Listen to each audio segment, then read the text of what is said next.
Welcome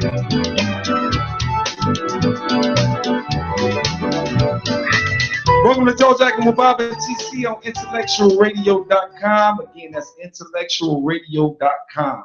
I'm your host, B.O.B. Bob, but I will go by the name of Robert Lee or Jr. if you insist on being formal. And as always, from the south side of Chicago, Illinois, give it up for my main man, Martise TC Washington.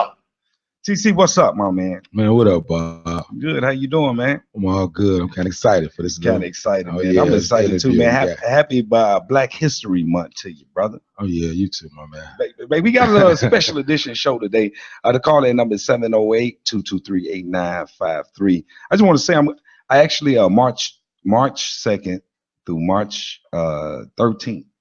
I'm going to Nairobi, Kenya, man. Just got my passport back today, man. I'm so excited. I'm going to Nairobi, Kenya. And, you know, I ain't going to even lie. I'm somebody who has lost identity. I got lost identity, so I'm so excited to be going to Nairobi, Kenya, you know. Well, okay. I call this today. Just post your comments on Facebook Live. You can listen to the show on intellectualradio.com. You also can catch the show on YouTube Live. Or if you're Facebook friends with us, you can catch the show on Facebook Live. But we got a very special guest in the building. We're not going to waste too much time. But I just want to say this to you. When I go to Africa, man, you're going to have to, I'm taking the jacking with me. So you're going to have to be jawing with TC or something. That's what we're going to do. That's what we're going to do. Y'all hear that? We're going to be jawing with TC. We're going to host this thing. We're going to get it cracked without Bob, man, while you're doing this thing. You're going to be jawing with TC. I'm taking jacking with me. I'm going to be jawing with TC. The jacking and Bob gone. You take the jawing, and then I'm just jacking with Bob. All right, for sure. So anyway, today we got a very, very special guest, a special edition. We got a Dr. Umar Johnson that's going to be on the phone interview with us. We're so excited to talk with him and speak with him. I just want to tell you real quickly about Dr. Johnson. Dr. Umar Abdul Johnson is a certified school psychologist who practices privately throughout Pennsylvania and lectures throughout the country. Umar is a blood relative of Frederick Douglass, the great Black abolitionist and orator. And as a school psychologist, Umar evaluates children ages 3 to 21 in an effort to determine if they have educational disabilities and a need for special education. Umar is considered a national expert on learning disabilities and the efforts on Black children, as well as an expert on helping schools and parents modify challenging behaviors that can ultimately lead to disruptive behavior disorder diagnosis in Black boys. So let's bring them on real quick. From Philadelphia, Pennsylvania, let's give it up for the big dog in the house today, Umar Johnson. What's up, my man? Peace and love, family. Thanks for having me on the show. Glad to be back in Chicago. That's what's up, man. Well, first of all, happy Black History Month to you, man. You know, you speak about doing research with you. You speak about Chicago in a sense that Chicago was instrumental in helping you start the momentum and the movement that you got going on. I just want you to explain to everybody on Intellectual Radio Land how was Chicago instrumental in it? Yes, sir. I had been speaking professionally since the year 2000 after I earned my first graduate degree in school psychology. I was a member of the Marcus Garvey movement, the Universal Negro Improvement Association, which is the organization that gave us the red, black, and green flag. It's also the largest Black organization in modern history under the Honorable Marcus Garvey. So I had largely been regional. I'm on the East Coast, well known in the tri-state area of New Jersey, Delaware, and Pennsylvania, but not much more beyond that, except for some chapters of the UNIA that I had the opportunity to visit and speak for through my years of membership at the Garvey movement. In September of 2010, I wrote some articles for an online news journal, and someone forwarded one of those articles to a Hebrew brother here in Chicago by the name of Dawa Yisrael. Brother Dawa invited me to come to be interviewed on his public access television show here in Chicago. I had only been to Chicago once prior to speak at the Roberto Clemente High School for a career day. So Brother Dawa told me he couldn't afford to fly me or house me, but if I could find a way to get up here, he would love to interview me on his show. So I said, no problem. So I flew up to Chicago. It was probably only my third time on an airplane ever. And I never forget it because I was sick that evening. So I stayed. He picked me up from the airport. I stayed overnight. He got me again. We did the interview. For me, it was just a regular traditional interview. I've done many of them. But again, locally and regionally, Brother Dawa gave me a copy of my interview. I asked him if I could have it. I was scheduled to speak in Harlem 2 weeks later, Halloween night, about 3 weeks later, the night of Halloween 2010. I took copies of the interview I did in Chicago with Brother Yawa, Brother Dawa on public access, made that available in Harlem. And the brothers and sisters had copies of that interview from Chicago. And within 24 hours, probably 48 hours, definitely no more than 72 hours, I was a household name on all 6 continents where people live. Literally, my phone was ringing every minute of the day. London, Jamaica, Canada, Chicago, Houston, Los Angeles, North Carolina, you name it. If Black people live there, they were hitting me up like crazy. And it all started with that interview I did here in Chicago. Well, that's what's up, Chicago. Yeah, that's what's up. Chicago kind of recognized a true message, that which was pretty good. Let me ask you this question, man, so we can get into meat and potatoes of why you're here and why you decided to make time for this interview. And we really appreciate it. Oh, yeah, it's much appreciated. Yeah.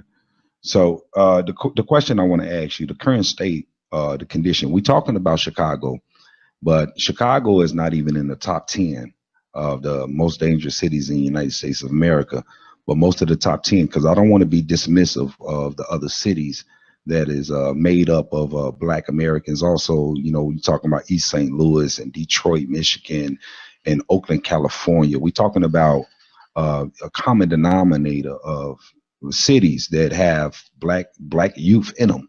So what I want to ask you is, what is the current state or the condition of young Black America, in your opinion? Young Black America is in a very bad state. It's in a very bad state because, number one, America never intended for Black people to be here long term. We are only here because of an accident in history known as the Civil War that required that Black men enlist and participate in order to save Abraham Lincoln's Union. Because we won that war for Abraham Lincoln, the momentum was with the Black soldiers. The government knew that they could not tell Black men to turn around and put those guns down and put those chains back on.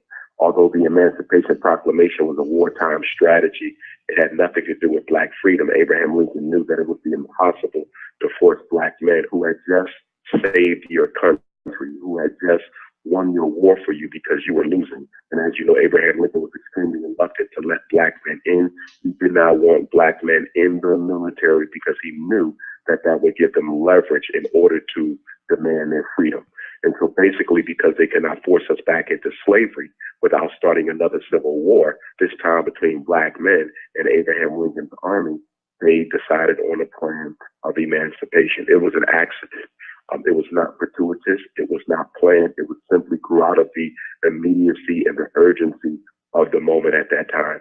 And since that time, America has been looking for ways to reduce the population of Black folks.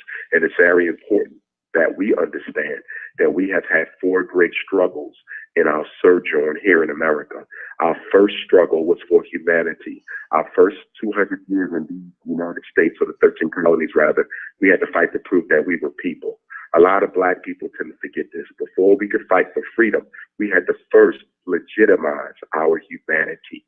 So we had to fight for humanity. We're the only people in human history who ever had to fight to prove that they were human beings.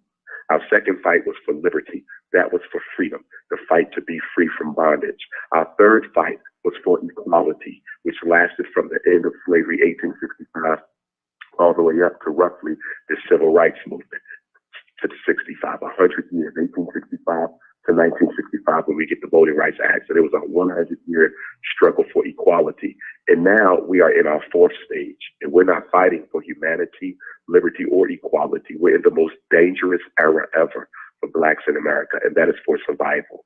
What is being done in Chicago is actually being orchestrated by higher places. The reason that they're propagating Chicago as being so violent is to intentionally drive the property values down in predominantly Black neighborhoods, clean us out of those neighborhoods, and then let white folk come in and buy them for pennies on a dollar and turn Chicago into the great white metropolis that they've always wanted it to be. So they're trying to do a land grab. They're doing it by design. They're pushing the violence, and I wouldn't be surprised if down the road, 10, 20, maybe even 50 years from now, we find out that not only the government but the police were systematically orchestrating these crimes.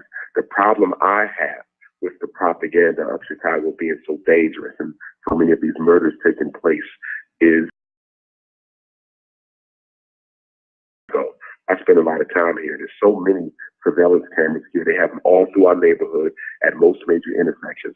How is it possible for so many murders to take place without any leads on the perpetrators when you have cameras in black folks' face 24 hours a day, 7 days a week? If someone gets shot, they clearly know who it was. They clearly know when it was. They clearly know who did it. The fact that they're saying that they can't even solve these crimes tells me that the government is the one orchestrating the crimes. I believe that The Purge, if you've ever seen the movie The Purge, I really believe that that has some relevance in Chicago. All the killings were going on, and you find out at the end of the day that they were deliberate executions planned by the government, carried out by the police. Now you was talking about, so basically you feel as though Chicago has been targeted to be some form like a lab rat experiment, without question. Because you brought up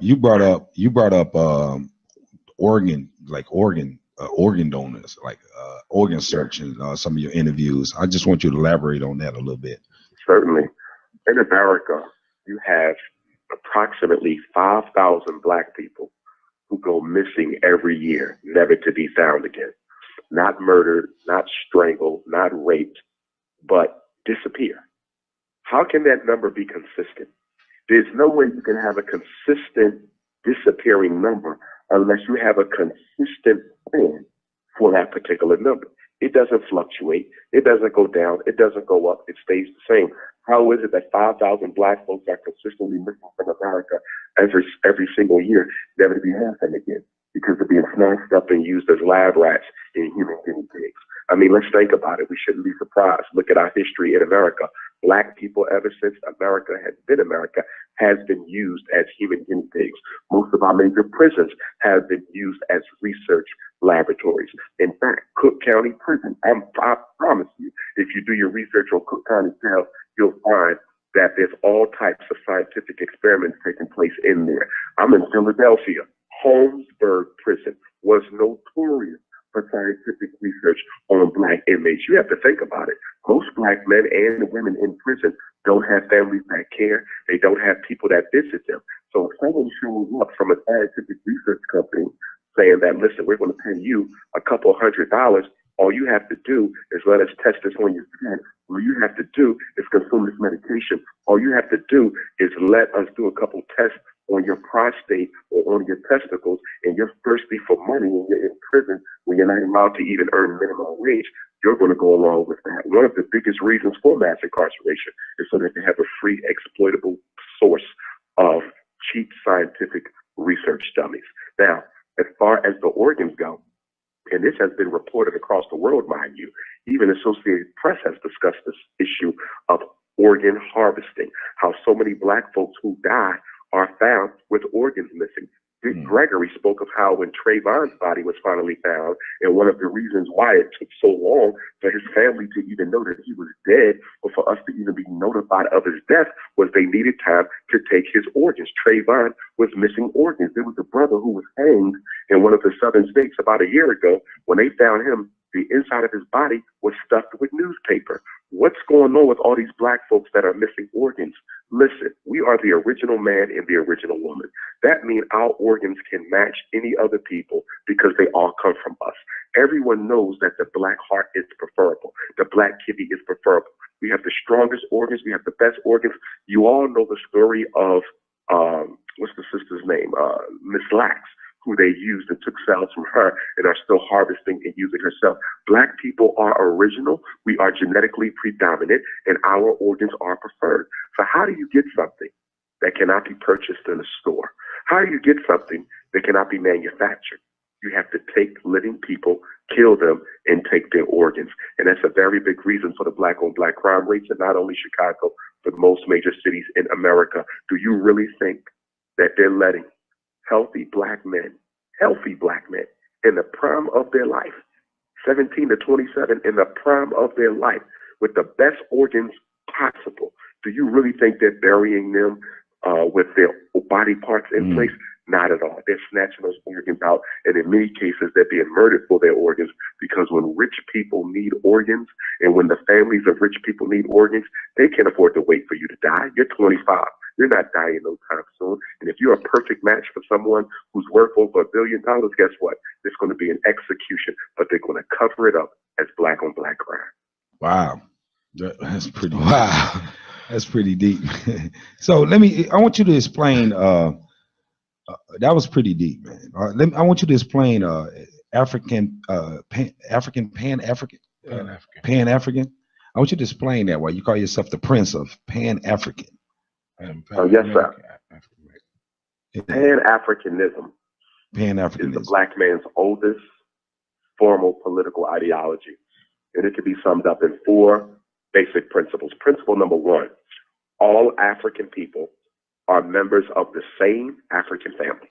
Whether you are in Chicago, whether you are in Nairobi, Kenya, where you're going and you're going to love it. I was a keynote speaker at Jomo Kenyatta University this past October in Nairobi, my first time as well. Whether you're in South Africa, whether you're in Jamaica, Canada, London, we are all one family, one people, whether you're light skinned or dark skinned, whether you're Muslim or Christian, whether you speak Igbo, Ebonics, whether you speak Zulu, Tweet, it does not matter. Whether you speak Spanish or French, we are all one family. And we identify as family first before we identify as anything else. So being a Pan-African, being African is more important than being Muslim. It's more important than being Christian. It's more important than being a doctor or a lawyer. It's more important than being a Mason or an Elk, a Kappa or a Q, a Delta or a Zeta. Being African comes first. Why? Because it is the only biological membership that you have. Everything else that you belong to is social and therefore superficial. You can stop being Muslim tomorrow. You can leave your fraternity tomorrow. You can quit the church next week. God made you African. You are African from the time you come out of your mother until you go back to your ancestors. It is the only permanently fixed membership that you have. It is the only membership that nature fixed for you. And because God made us African and we made ourselves everything else after that, we say that being African is more important than anything else. So the primacy of African identity is key. We're all one family. Number 2, we believe in African self-determination. That means whatever is to be done for Black people must be done by Black people without any outside interference whatsoever. So for us as Pan-Africanists, we don't believe white people should belong to our organizations, which likewise follows that white people should not be members of our families, which means that, because family is an organization, which means Black men have no business dating outside of their race. Black women have no business dating outside of their race. We believe that there should be no white Jesus participation in our churches. Jesus wasn't a Caucasian in the first place. We believe that we should not be getting grants from the government, grants from white corporations, no white interference whatsoever. And why? Self-determination is psychologically absolutely necessary if Black people are going to fix our problems. And there's no way you're going to learn how to fix your problems if you keep on letting other people come in to fix them for you. One of the reasons Africa is still backwards today, one of the reasons why Africa still struggles politically, economically today, and you'll see this when you go to Kenya, how the white folks control so much of Kenya, the land, the resources, the import-export, the Chinese, the Arabs, everybody making money in Africa but Africans, everybody making money in the Black community in America except Africans in America. It's because of outside interference. If you give people too much, they never learn how to do it on their own. So really, charity is a form of control. Charity is a form of control. Charity is a way of sabotaging a people's ability to learn how to stand on their own 2 feet. So we say what is to be done for Blacks must be done by Blacks. The third principle is as Africa goes, so goes the rest of us. That means what? That means we would explain one of the reasons why Black America is still struggling today is because we haven't linked our struggle up with the mother continent. The reason why Africans in the Caribbean are struggling. The reason why Africans in Canada and the UK and France. And France has one of the largest has the largest population of Africans in Europe. Brazil has the largest population of Africans outside of Africa anywhere in the world. And the reason we're still struggling is because we keep on fighting isolated from our mother continent. Dr. Johnson, let me ask you a quick question. I want to share a definition with you, and I want to hear your take on it. TC, I want you, if you got to take on this, please join in. No problem. The definition is community. The definition is community. Okay. I just want to make sure that we all at least are in agreement the way we define a community based off of what you just said.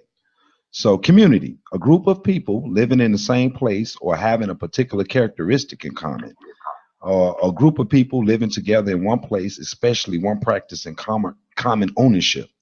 Now, what you said was you feel as though that basically blacks in a form of being a nationalist, a black nationalist, you basically are saying that we should go outside of wherever you're standing at. You should go outside of where you live or whatever you call community and go invest in black, even if you're in a community that is what you call mixed. Even if you're in a mixed community, you should go outside of that and invest whatever resources, money, and whatever you have into the concept of investing in black, regardless of what community you live in. Could that be fair? Absolutely so. And the reason why that is because physical, geographic separation is not necessary in order for Pan-African nationalism to succeed. You understand? So we do not have to be socially concentrated, physically concentrated. We have to be politically and economically organized. So even if you do not live in the black community per se, your political and economic interests should still serve the black community. So you may not physically be there, geographically be there, but politically and economically, you must be there. So for example, people will say that as nationalists, y'all advocate separatism. I do not advocate separatism. First of all, black people are already separate. Chicago is one of the most segregated cities in America. You're already separate. We don't have to separate black folks. Then when black folks interact with white folks is on the job or through commerce. Job, commerce, court, cops. That's it.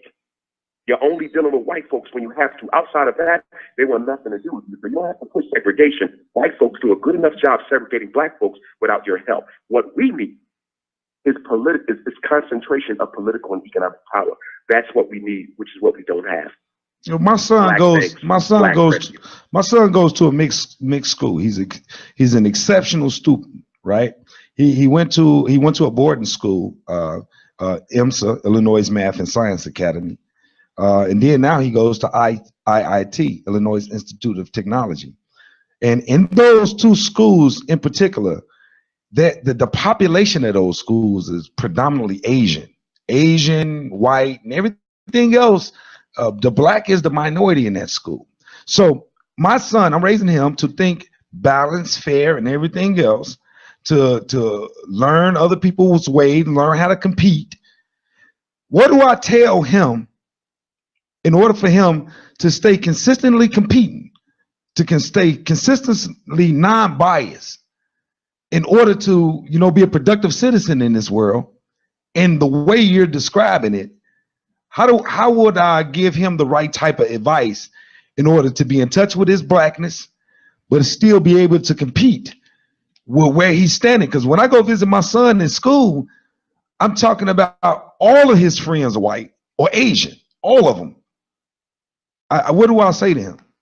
Okay, well, first of all of his friends should not be white and Asian, even though he goes to school.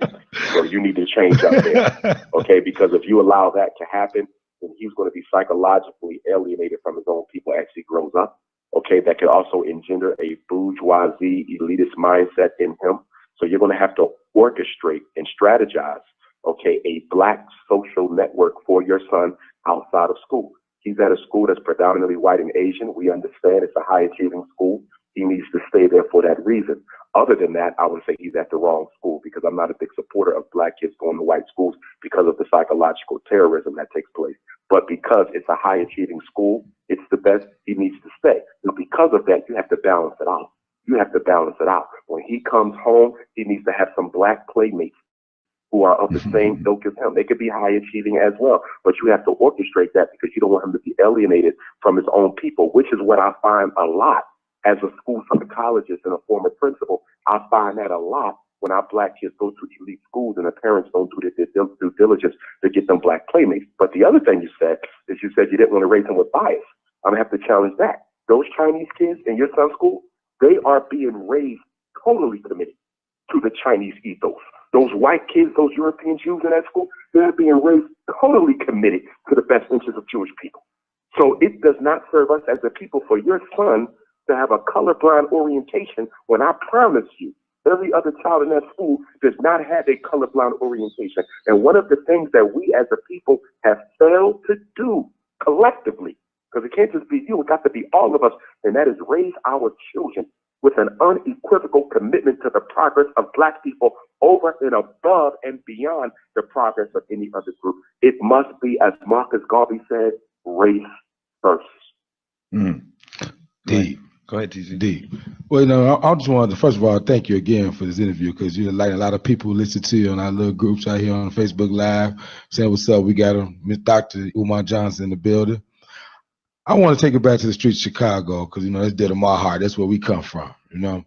And I feel, my opinion is, it goes bigger than all this. I put the effect this media having on our kids, and far as what a lot of them see now on television. I don't care if it's Disney Channel. I don't care what it is. It's just a whole different thing for kids now, and I don't really see no protest going towards that. I mean, so I just want to know your opinion when it comes to media and social media and things that has been allowed now. Back when we was coming up, that wasn't allowed, but times do change. But I feel like there should be some more, you know, a little more heat and a little more attention towards what's being fed and tell our kids. If I were in charge of Black America, homes that have children who have not yet graduated from high school would not be allowed to have cable television. The television would only be used for instructional reasons. We have allowed our children's innocence to be taken away from them. As you said, when we grew up, there were certain things we couldn't watch, certain things we couldn't hear, certain adult conversations we couldn't be privy to, certain types of music that our parents would never let us listen to on a regular basis. All that's gone. The line between being a child and being an adult has totally been blurred in the Black community. And it's no coincidence that the incidence of child sexual misconduct, child on child molestation has significantly gone up. Why? Because we are allowing our children to receive suggestive messages about sexual intercourse. So children are watching movies where they see adults having intercourse. They are listening to adult conversation. The music is totally sexualized. The videos are totally sexualized. They're on the internet where they're surfing. And one of the biggest concerns of Black parents today is pornography. Children on gay porn sites, children on heterosexual porn sites is out of control. And what happens, the mind of a child is curious by nature. The mind of a child is curious by nature. So if I'm watching something on the internet and it looks like these people are enjoying it, I'm a 7-year-old boy. I got a 2 or 3-year-old little sister or cousin. Guess what's going to happen? I'm going to try to test this out with my cousin. I'm committing sexual misconduct. I know it might not be right, but I'm not conscious of the extent to which it's wrong. We are responsible for this loss of innocence in Black children because we have totally blurred the line between who's a child and who's an adult. You was talking about one of the things we picked up too. I just want you to, I guess, your short version answer on the LGTB community and Sure. how I guess how they take to some of the things that you say. I can see a definite riff in that, and I just want you to describe it. Not a problem. Not a problem. Yeah. Right before I do that, let me just let your listeners know Dr. Umar Johnson will be speaking in Chicago tomorrow, 4 o'clock. Doors open up at 2. You can get your tickets at the door. 12 and under are free. 65 and older are also free. The event is just $20, and that will be at the Greater New Mount Moriah Baptist Church, Greater New Mount Moriah Baptist Church, 3101 Warren Boulevard, 3101 Warren Boulevard in the East Garfield section of Chicago. Tomorrow, we're going to deal with miseducation, political economy of the ghetto, white supremacy, black male-female relationships, feminism, multiculturalism, LBGTism, and all the different issues that black people need to confront and combat. So that'll be tomorrow, 4 o'clock. Looking forward to seeing everyone come on out. To answer the question, the LGBT movement has done as much as it can to distort my perspective and my platform on their lifestyle. I love all black people, whether you gay or straight. I have nothing but love to give to our people. We don't need any more hate. We got enough of that. But I reserve the right as a nationalist, as a Pan-Africanist. I don't have the luxury of deciding whether or not I think people should have the right to do this or that. As a nationalist, we operate in the best interest of the race. We are statesmen who must determine what is in the best interest for the future of black folks. And as a nationalist, not a black nationalist, a Pan-African nationalist, I have to determine whether something is or is not in the best interest of black folks. And when you look at same-sex relationships, you have to come to a conclusion that there's absolutely no benefit, none. And I've challenged our homosexual and lesbian brothers and sisters on this every time they conversate.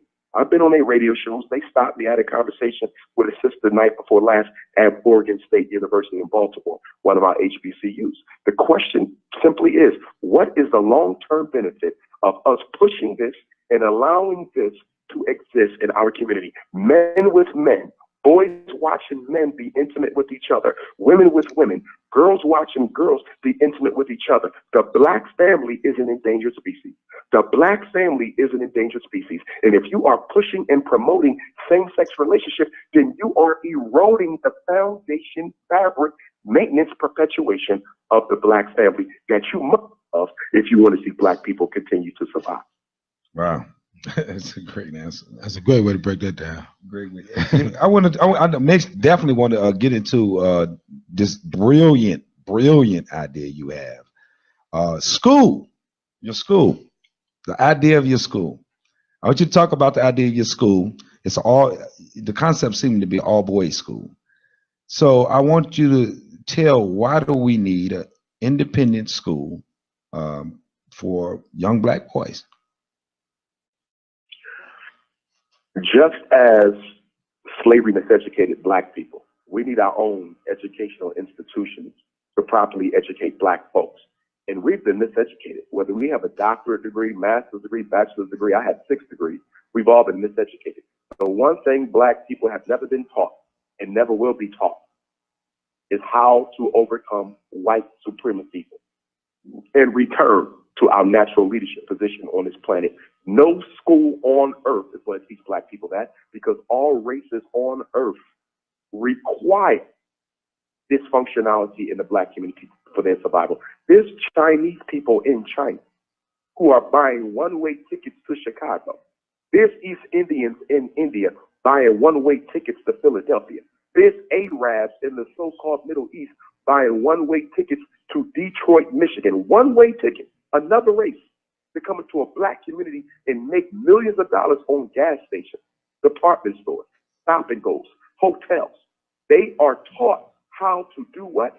Build up their cultural group economically and politically. Every culture believes in independence, economic empowerment for itself, not multiculturalism. Black kids are educated to be multiculturalists, so they never work to their own best interest because they're too busy working to everyone else's best interest. In order to properly educate a black child, you must, number one, make sure they understand white supremacy, what it is, how it operates, how to destroy it. Number two, they must be taught to be totally loyal to their own race first. If a black child has not been taught to be race first, no matter how well educated they are, they will be an enemy to their people, i.e. Barack Obama, i.e. Clarence Thomas, Condoleezza Rice, and the list goes on. Well-educated enemies to their people because they've never been taught loyalty to race. And number three, black people must be taught the art of political, economic, and militaristic empowerment, how it operates, how we fell from glory, and how to go back. If you ain't teaching those 3 things, then you've miseducated black folks. The premise of the Frederick Douglass and Marcus Garvey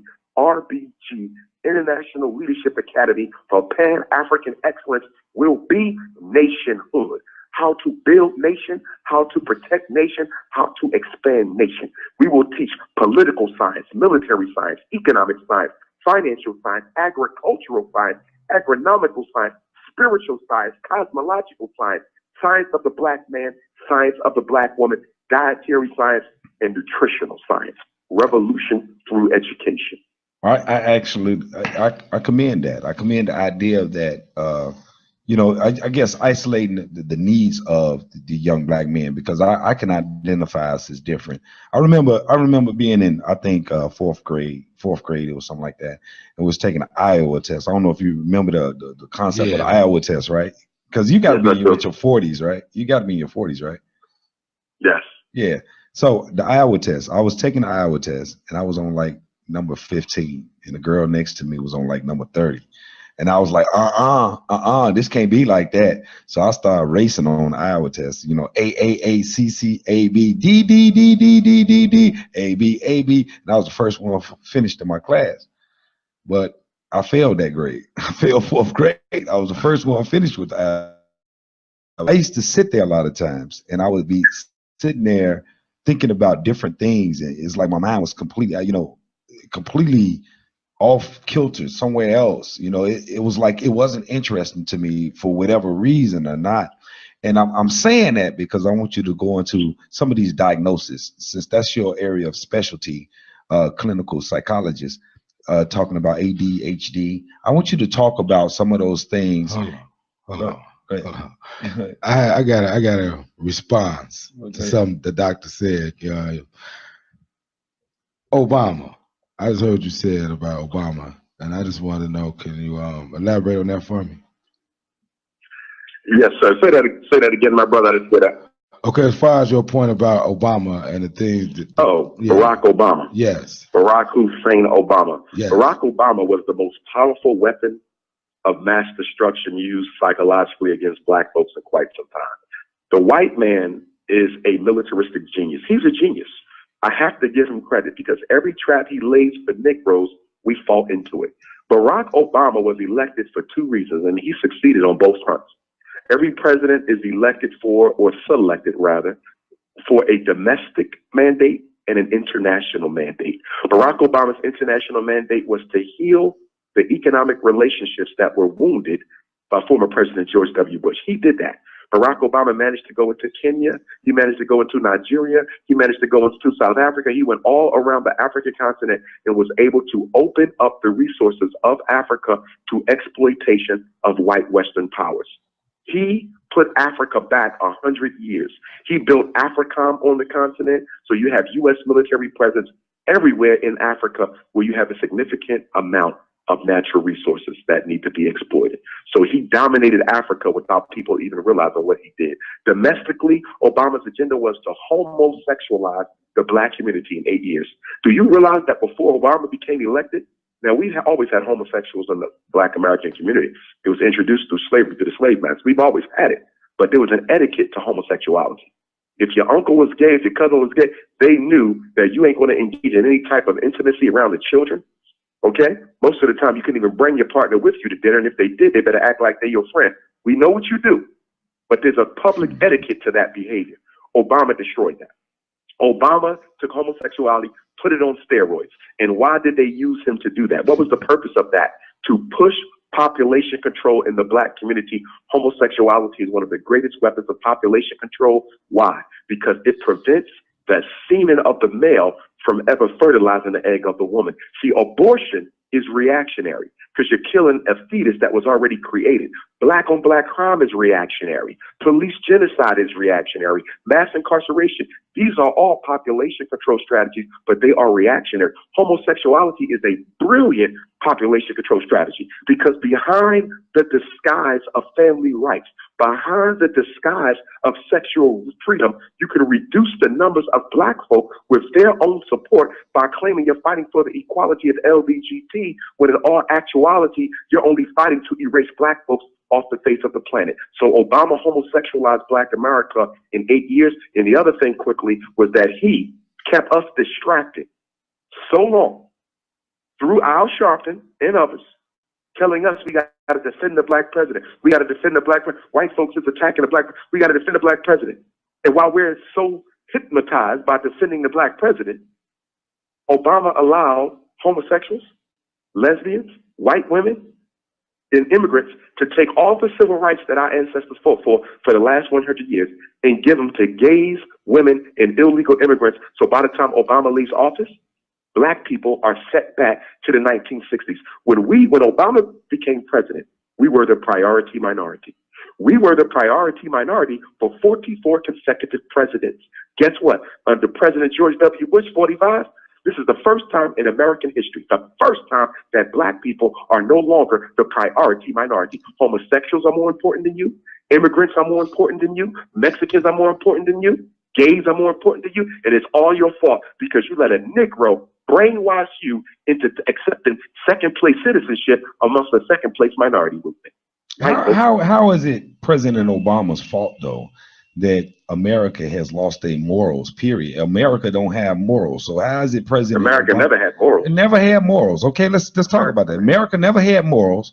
So if America never had morals, how is it some planet conspiracy that President Obama was placed into office to be able to guide the black people toward homosexuality? Morals, no morals in a country is just no morals in a country. That means we become victims of our own liberation. That means that if you feel like you got the right to think whatever you want to think, you become victims of liberation when there's no morals to police you. That's what we're becoming victims of, our own liberation. It don't have anything to do with President Obama. Oh yes, it does, my brother. Every president has a domestic agenda. Every president has a domestic agenda. Every president has a domestic. I'm just saying that agenda was the 1994 crime bill. Every president has a domestic agenda. Every president. It's not about individual decisions. You got to get out of the individual decision. It's about systematic agenda. Systematic agenda. Abortion is killing more black children than black on black crime. Homosexuality helps to speed that up. There's a document that you need to read. There's a document that you need to read if you doubt that this was organized by the government.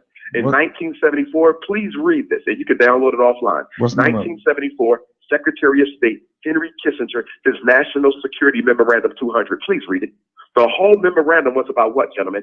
Population control. Read the document. It's over 300 pages. He talked about introducing sexual education in the schools as a means to reducing the black population rate. This is by design. But it don't work if you don't have sex. It don't work. The whole design don't work if you don't engage in premarital sex. Having a conspiracy theory about killing people. There's no conspiracy theory. No, I'm saying it don't work. All mine is documented. I'm giving you the document right now. There's no conspiracy. I got you. We have to stop calling stuff conspiracy theories just because white folks don't approve of it. Okay, well, let's change this way. Do we call CNN conspiracy theory? They lie every day. Do we call headline news conspiracy theory? They lie every day. Okay. Do we call USA Today conspiracy theory? That's the conspiracy theory. This is truth. When it comes out of the mouth of white folk, it's truth. When it comes from black folks, conspiracy theory. Okay. I apologize about that.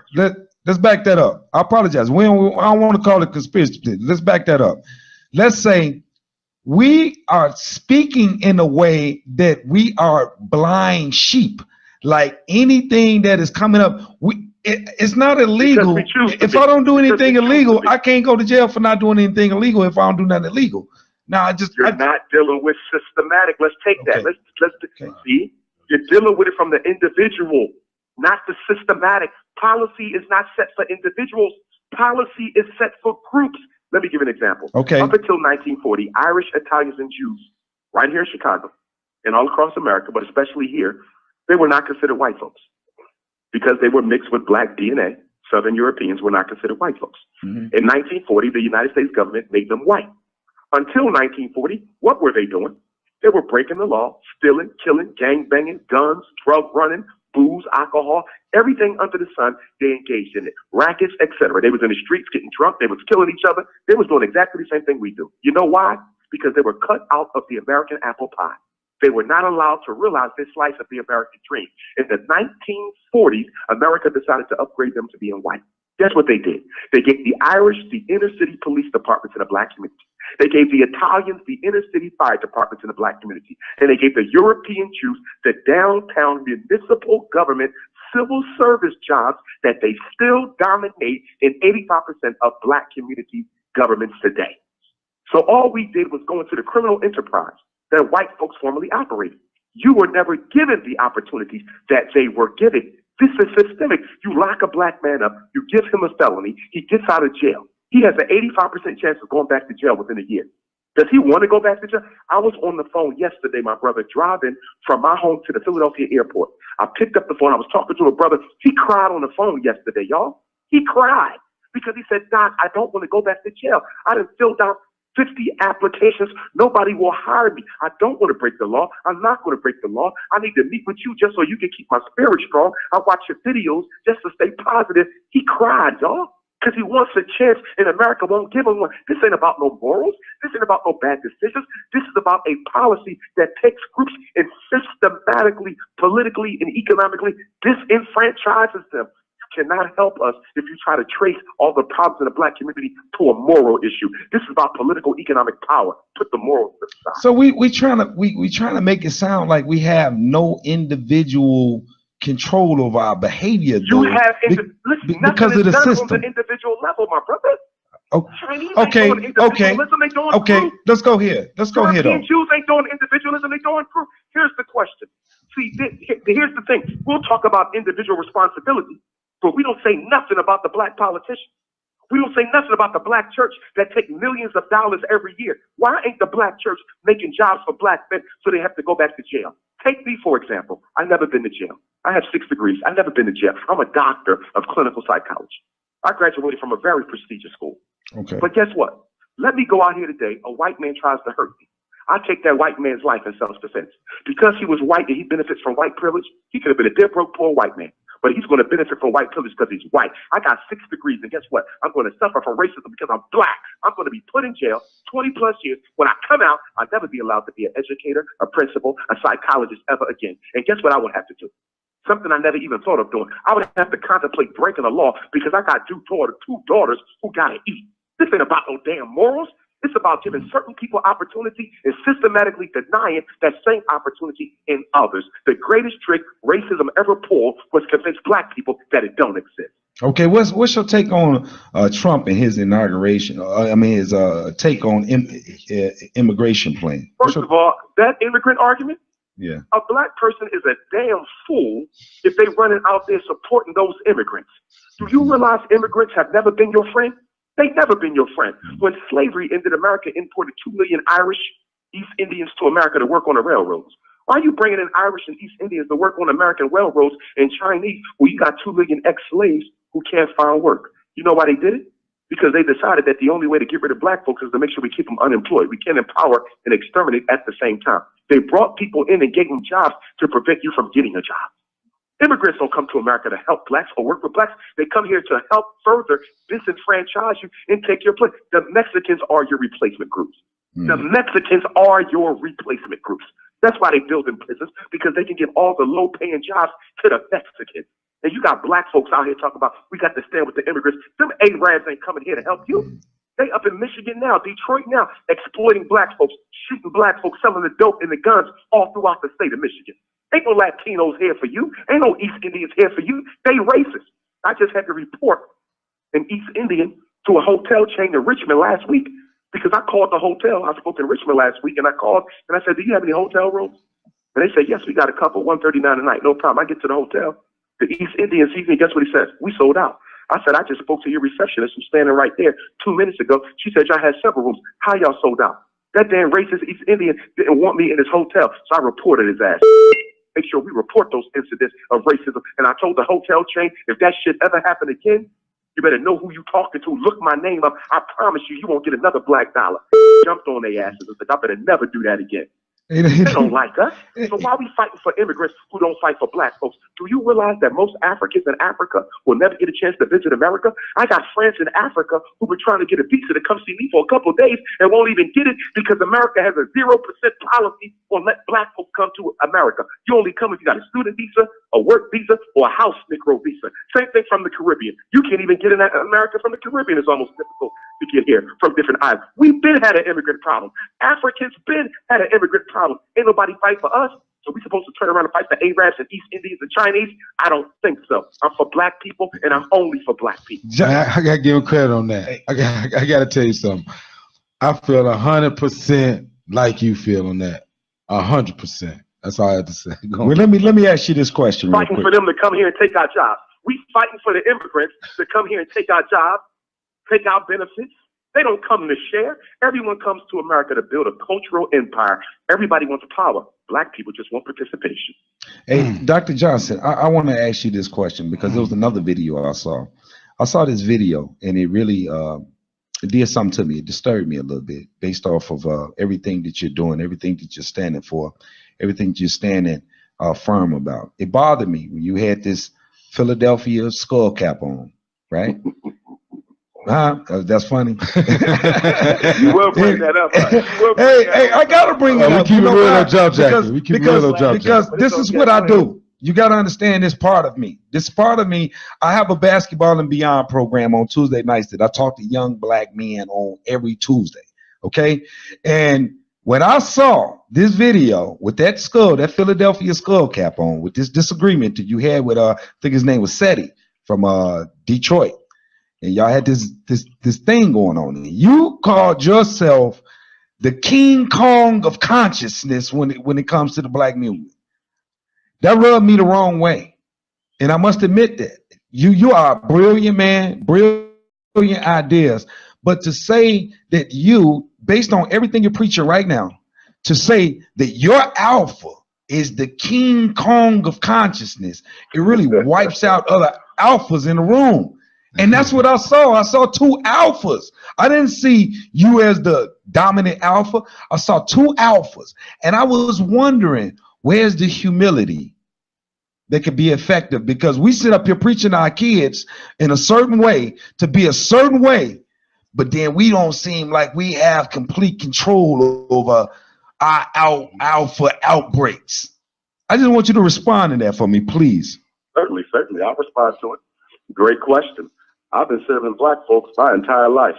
I've kept more black kids out of special ed than any educator you can name. I've helped more black parents for free than any educator or psychologist you can name. My point is, all of us are human. And if I take and have a moment, I'm going to have a moment. It might not be my last moment. I might have another moment. And guess what? That's all right by me because I'm a human and I give myself the right to make those mistakes. My good far outweighs my bad. And when it comes to being King Kong consciousness, well, I got a claim to that too. Because when you look at people who come into consciousness today in this country, the world, rather, because I'm Pan-African, the world, there's few names going to come before mine, and that ain't ego, that's just truth. That's just truth. A lot of people came through consciousness through Dr. Umar Johnson. And when you deal with relevancy and practical solution and application, and who's really out here battling with our mothers and battling with our kids, who got the National Independent Black Parent Association? Who got the Team Pan-African? Who got the Repatriation Task Force? Who out here with the college tours? Who's doing the work? Not talking, doing the work. So I will call myself King Kong consciousness and the Prince of Pan-Africanism and anything else I want to call myself because I got a track record to back it up. If you feel it's ego, fine. When I'm being perfect, but I'm not trying to be perfect. I'm trying to do the best job I can for my people. So if people want to find little Achilles heels and squeeze them. But while they focusing on my deficit, I'm going to be focusing on my blessings. Hey, tell us where your event is tomorrow. Tell us where your event is tomorrow one more time. Give us the address to your event again, man. Y'all brothers too much. I love y'all. Hey, well, before you get to the point, bro, I want to congratulate you, man, on what you're doing. I want you to keep it going out here, brother. And everything you're doing, man, even the rants, all that is appreciated because anybody that attack where you coming from, you're going to defend yourself. And then sometimes you got to get it to the point and get 100. That's what you did. I had no problem with it, and I appreciate it because we go hard. You going hard the positive way, and if you cost me, I'm going to go hard the other way. And I appreciate that. Exactly.